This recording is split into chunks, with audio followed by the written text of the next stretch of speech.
Join Sid for this edition of It's Supernatural.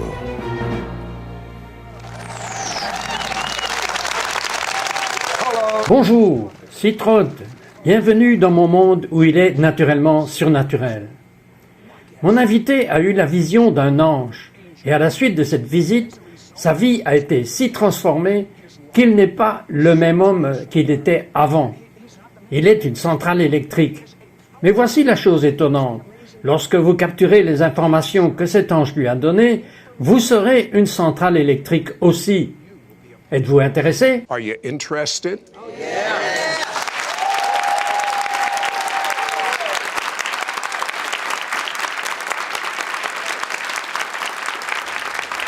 Quand Keenan Bridge était jeune homme, il a toujours eu la sensation de ne pas être seul.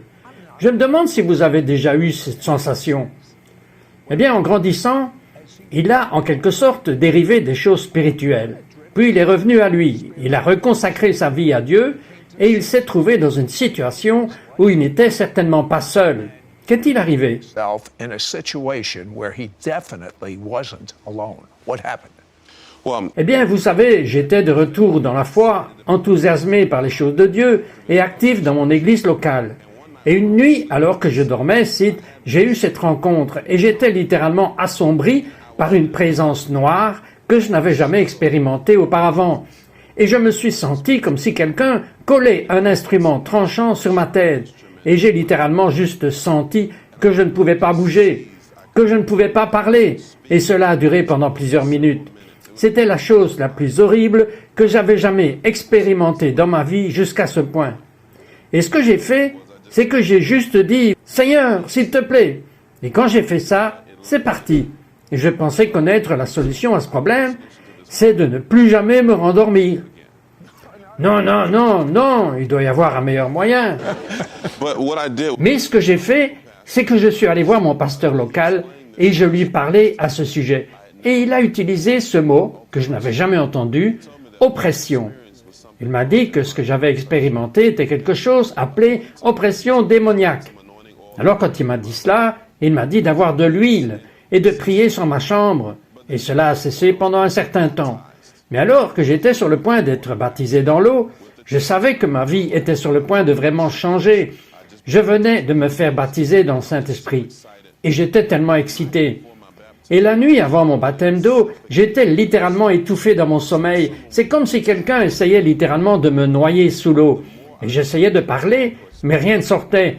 Tout comme un poisson dans un aquarium. Et tout d'un coup, j'ai crié à tue-tête, j'ai dit « Jésus !» C'est comme si je sortais de dessous de l'eau et j'ai crié de toute la force de mes poumons. Et mon père était dans la maison et il a dit « Qu'est-ce qui ne va pas avec toi ?» J'ai dit j'étais en train d'étouffer, de mourir. Mais il s'est passé quelque chose que Satan n'avait pas prévu. Qu'est-ce que c'est? J'ai réalisé qu'il y avait de la puissance dans le nom de Jésus, que le nom de Jésus porte la souveraine puissance du royaume des cieux. Et quand j'ai poussé ce nom hors de ma bouche, les démons ont dû littéralement me fuir. Et depuis ce temps, deux choses se sont passées. Numéro 1, je n'ai plus été ennuyé avec le diable. Numéro 2, je me suis engagé d'être non seulement libre de cette sorte d'oppression, mais j'ai libéré d'autres personnes de l'emprise des ténèbres. Maintenant, quelles sont certaines des choses que vous avez vues dont les gens ont été libérés? N'importe quoi, tout. Donnez-moi des exemples. Dépendance, pornographie, alcoolisme, toxicomanie, dépression, anxiété. Vous serez étonné de voir combien de gens dans le corps de Christ luttent contre des crises d'angoisse, contre la peur chronique, les pensées suicidaires, l'insomnie. Il y a des millions de croyants qui ne peuvent même pas dormir la nuit. Et ce n'est pas le plan de Dieu, Sid. Et je crois que si nous voulons entendre la révélation du Saint-Esprit en cette heure, qu'il va nous donner les outils, ou vraiment activer en nous les outils pour que nous puissions déjà marcher dans la liberté, mais aussi libérer n'importe qui autour de nous. Maintenant, je suis allé à ce qui est appelé des réunions de délivrance. Et il prie des heures et des heures. Mais je ne vois pas Jésus faire cela. Hours and hours. I don't see Jesus doing that. Eh bien, parce qu'il ne l'a tout simplement pas fait. Quand Jésus entrait dans une pièce, il allait dans une zone, Par exemple, le démoniaque rassembleur, le mot légion. Vous savez, quand ils demandent au démon qui es-tu pour qu'il s'identifie, et ils disent légion, car nous sommes beaucoup. Une légion romaine était jusqu'à 7 à 10 000 soldats. En d'autres termes, cet homme était possédé jusqu'à 10 000 démons. Et pourtant, ces démons, quand ils virent Jésus, ils ont crié littéralement grâce. Maintenant, quand est-ce la dernière fois que vous avez vu cela se produire au service un dimanche ou un samedi? Ce n'est pas le cas. Vous ne le voyez pas? C'est parce que d'une manière ou d'une autre, l'Église croit secrètement que Satan a plus de puissance que nous en avons. Et c'est pourquoi les gens essayent toujours de discuter avec les démons, de négocier avec les démons. Tu ne peux pas avoir mon premier-né, mais tu peux avoir mon dernier-né. Toutes ces différentes idées dans leur tête. Mais la réalité est que Dieu ne nous a jamais appelés à négocier avec le royaume des ténèbres. Il nous a appelés, comme il l'a fait avec Josué dans l'Ancien Testament, à chasser toutes ces influences démoniaques de nos vies, hors de nos communautés, hors de nos villes, et même hors des nations. Et ça peut arriver immédiatement. Le mal peut être libéré instantanément. Ok, je dois vous poser cette question parce que beaucoup de chrétiens croient qu'il n'y a aucun moyen pour qu'un chrétien puisse être possédé par un démon. Alors, de quoi parle-t-il? A demon. So what is he talking about? En fait, ces chrétiens sont opprimés par un esprit de tromperie parce qu'ils croient qu'il y a deux domaines.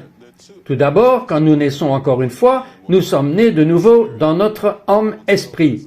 La Bible nous dit en 2 Corinthiens que si un homme ou une femme est en Yeshua, en Christ, il ou elle est une nouvelle créature. Mais il parle de notre esprit. Mais nous savons juste de tous les jours de la vie qu'il y a encore des zones dans notre âme qui comprennent notre esprit, qui comprennent notre volonté, nos émotions, qui peuvent être affectées. Par exemple, il y a des chrétiens qui combattent une dépression. Ce n'est pas un problème avec leur esprit, c'est un problème avec leur âme. Nous savons donc qu'un chrétien ne peut pas être possédé par un démon par ce qui implique la propriété. Mais les chrétiens, croyant en Yeshua, peuvent encore être opprimés par l'activité démoniaque dans leur âme, dans leurs émotions, dans leurs pensées, dans leur attitude. Et nous savons que c'est vrai. Vous savez, demandez à n'importe quel pasteur, demandez à n'importe quel laïc dans l'Église, et ils vous diront le nombre incalculable de personnes qui luttent contre toutes sortes de choses, du divorce à la tristesse, contre l'anxiété, contre la maladie dans votre corps. Ce sont toutes des manifestations de l'activité démoniaque. Vous n'avez pas à faire face au diable, ce n'est pas votre ami. Savez-vous qu'une grande partie des maladies sont démoniaques? Et si vous ne croyez pas qu'un chrétien puisse avoir un esprit d'infirmité, alors vous êtes d'accord avec la source du mal. Le cancer est démoniaque. Si vous ne comprenez pas ces choses, alors il va prendre avantage sur vous. Et l'ignorance n'est même pas une excuse dans la loi. Alors, quand nous reviendrons, Kenan a eu une expérience au ciel sur la fin des temps, et nous allons parler de cela. Les gens peuvent aussi être libérés immédiatement. Absolument. On en reparlera quand on reviendra. About it when we come back. We'll be right back to It's Supernatural. Les rites et les formes ne doivent jamais, écoutez-moi bien, ne doivent jamais dépasser la raison pour laquelle ils ont été donnés. Si les rites et les formes dépassent en valeur, en puissance et en force la raison pour laquelle ils ont été donnés, nous tombons dans la religiosité. We now return to It's Supernatural. Je savais que vous reviendriez, parce que vous voulez voir ce que Dieu a dit à Kenan au paradis. Dites-moi. Have it. Tell me. Un jour, nous étions dans une réunion de prière, et j'étais pris dans la louange et la prière, et tout d'un coup, j'ai fermé les yeux, et instantanément, j'étais dans la cour du ciel, le plus bel endroit que j'ai jamais vu de ma vie. Il y avait de beaux piliers et des perles sur le sol, et adjacente à la cour était la salle du trône. Maintenant, je n'ai pas vu Jésus dans cette expérience, mais j'ai vu des anges qui étaient là. Et tout d'un coup, l'huile a commencé à couler du trône et à saturer le sol de la cour. Et j'ai entendu la voix du Seigneur parler du haut du trône et dire « Je purifie mon Église ». Et quand il a dit cela, instantanément j'étais de retour dans mon corps et j'ai commencé à chercher. J'ai vraiment étudié cela. Et ce que j'ai découvert était là. C'étaient deux aspects de cette vision. Avant tout, le Seigneur libère une onction pour la guérison et la délivrance telle que le monde ne l'a jamais vue auparavant. En fait, je crois que nous sommes entrés dans le plus grand moment de l'Église par rapport à tout ce qui a précédé. Si vous pensez aux meilleurs miracles, les plus miraculeuses affiches que vous n'avez jamais entendues de tous les grands généraux, elles pâliront en raison avec la saison dans laquelle nous entrons. La deuxième chose était que le Seigneur m'a dit qu'il y a une onction qui est libérée et qui va littéralement restaurer les fondements du corps du Christ. Il s'agit donc d'identité. Ce qui va se passer, c'est que l'Église va réaliser qui elle est. Et quand cela arrivera, les gens vont littéralement être libérés immédiatement. Je veux que vous imaginiez quelque chose. Imaginez quelqu'un qui a été diabolisé pendant 20 ans, et il entre dans un service, et après 5 minutes, cette personne est instantanément libérée définitivement. Nous allons voir cela couramment, partout dans l'Église, partout dans le monde. Commonly, all throughout the church, all over the world. Vous utilisez un terme, vous dites que l'Église a une crise d'identité. Que voulez-vous dire par là? Oui, en fait, l'Église n'a pas compris non seulement qui elle est, mais ce qu'elle a. Vous savez, il y a quelque chose que le Seigneur m'a montré récemment. Dans Genèse 22, verset 17, Dieu a fait une promesse spécifique à Abraham que la plupart des gens ne lisent jamais dans la Bible. Et dans Genèse 22, verset 17, il est dit « Je te bénirai et je multiplierai ta postérité ». Nous connaissons cela. Mais il donne une promesse précise. Il dit « Ta postérité possédera les portes de ses ennemis ».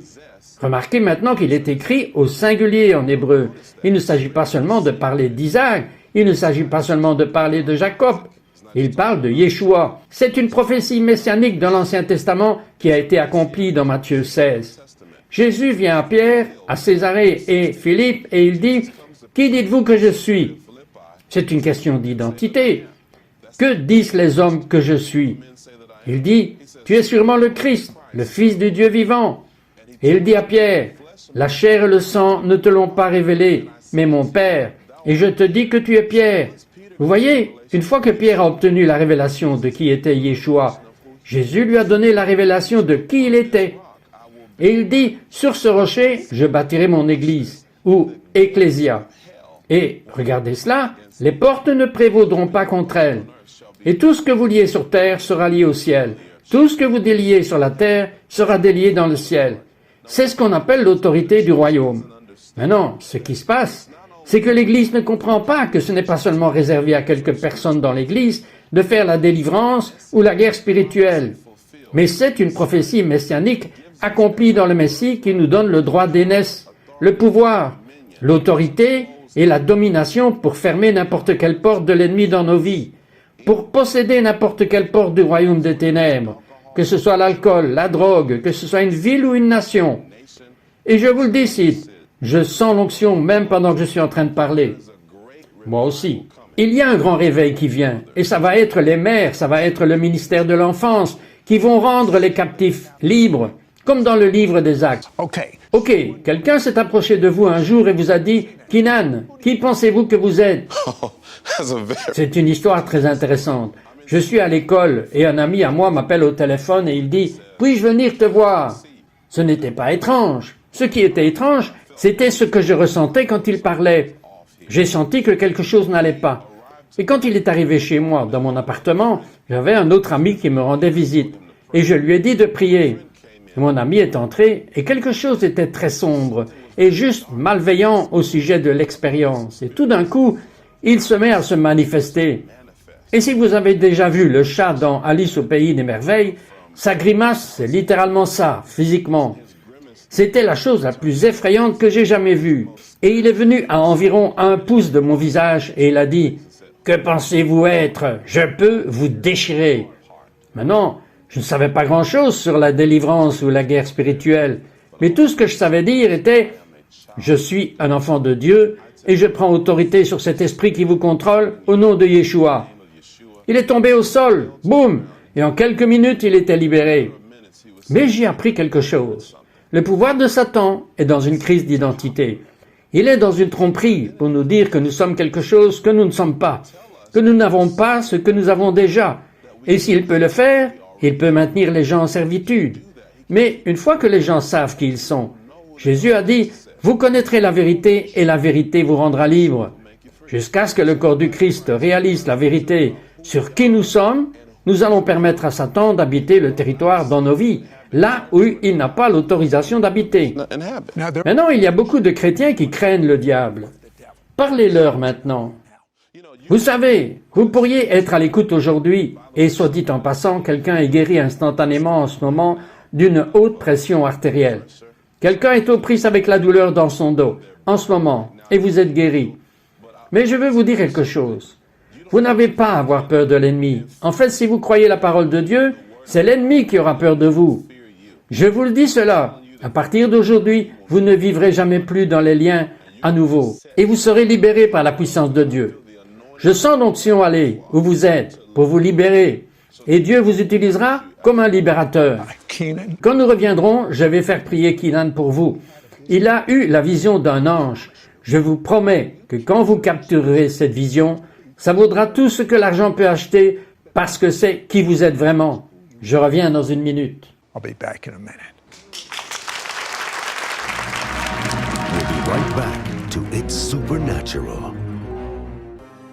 Mais l'humanité ne connaît pas le chemin de la paix. Ils ne connaissent pas la voie de la joie et nous avons la moitié de la population mondiale qui est illettrée. Bien des gens qui crèvent littéralement de faim et toutes sortes de saletés et de conditions sordides dans la moitié du monde, au moins.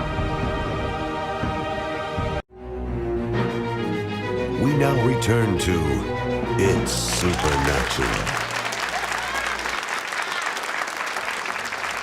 Quand j'ai entendu la révélation de l'ange que Keenan Bridge a eue, je peux vous dire que ça a changé ma vie, et je vous promets que cela va changer votre vie pour toujours. Qu'est-il arrivé? Ever. What happened? Je prie un jour, comme souvent je le fais, et méditant, et tout d'un coup j'ai une vision ouverte de cet ange. Cet ange a environ 9-10 pieds de haut. Il mesure 6 pieds de large avec son envergure de la poitrine, une énorme cuirasse. Puis-je l'avoir sur mon équipe de baseball? Bien sûr que vous le pouvez. Et il a une épée en or. Je veux dire, il est massif, intimidant, majestueux, tout en un. J'ai demandé au Seigneur, j'ai dit, est-ce un puissant archange?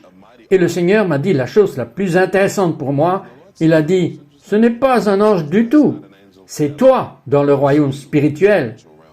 Et quand j'ai entendu cela, j'étais littéralement époustouflé. Et l'écriture qui est venue à mon esprit était que nous sommes des rois et des sacrificateurs pour notre Dieu, dans le livre de l'Apocalypse. Il nous a fait par son sang, Yeshua, roi et prêtre. En d'autres termes, nous avons la domination. Nous sommes puissants dans le royaume spirituel. Nous ne sommes pas des pauvres. Nous n'avons pas à avoir peur du diable. Quand nous réalisons que cette personne que j'ai vue dans cette vision, c'est nous, le diable fuira littéralement de nous. Vous savez quoi? C'est le pire cauchemar du diable que vous réalisiez qui vous êtes. Vous avez partagé une histoire sur le célèbre faiseur de miracles, Smith Wigglesworth. Smith Wigglesworth. Yeah, he's Oui, c'est un de mes préférés. Un ministère de guérison très agressif, connu pour frapper même les gens parfois. Et une nuit, comme le raconte l'histoire, il est dans sa maison en Angleterre et il entend un grondement en bas. Et vous savez, il sent qu'il y a quelque chose en bas. Et il descend. Et Satan est debout dans son salon, manifesté physiquement. Et Smith Wigglesworth regarde Satan et dit « Oh, c'est juste toi !» Il est allé se rendormir. Et j'aime cette histoire parce que ce qu'il a fait, il nous apprend que nous n'avons pas à avoir peur du diable. C'est quelque chose que Satan a propagé parce que vous ne pouvez pas prendre autorité sur ce dont vous avez peur. Vous ne pouvez pas prendre autorité sur ce que vous craignez. Alors, une fois qu'on a démystifié l'ennemi et réalisé qu'il est sous nos pieds, ce n'est qu'alors et seulement alors que nous pourrons vraiment prendre autorité sur lui. Vous savez, c'est quelque chose que j'appelle l'expansion constante du royaume. En d'autres termes, Jésus nous a dit que le royaume de Dieu est à l'intérieur de nous. Mais ce royaume est toujours en expansion, il oscille à l'intérieur de nous. Et tandis que nous cédons au roi des rois, et nous cédons à sa façon de faire les choses, qui est sa parole, le royaume commence à s'étendre à l'intérieur de nous, de notre homme esprit, s'étendant à notre âme. Et comme il le fait, tout ce qui se trouve dans notre âme, qui ne nous appartient pas, est chassé par la puissance du royaume. Vous savez, Jésus a illustré cela.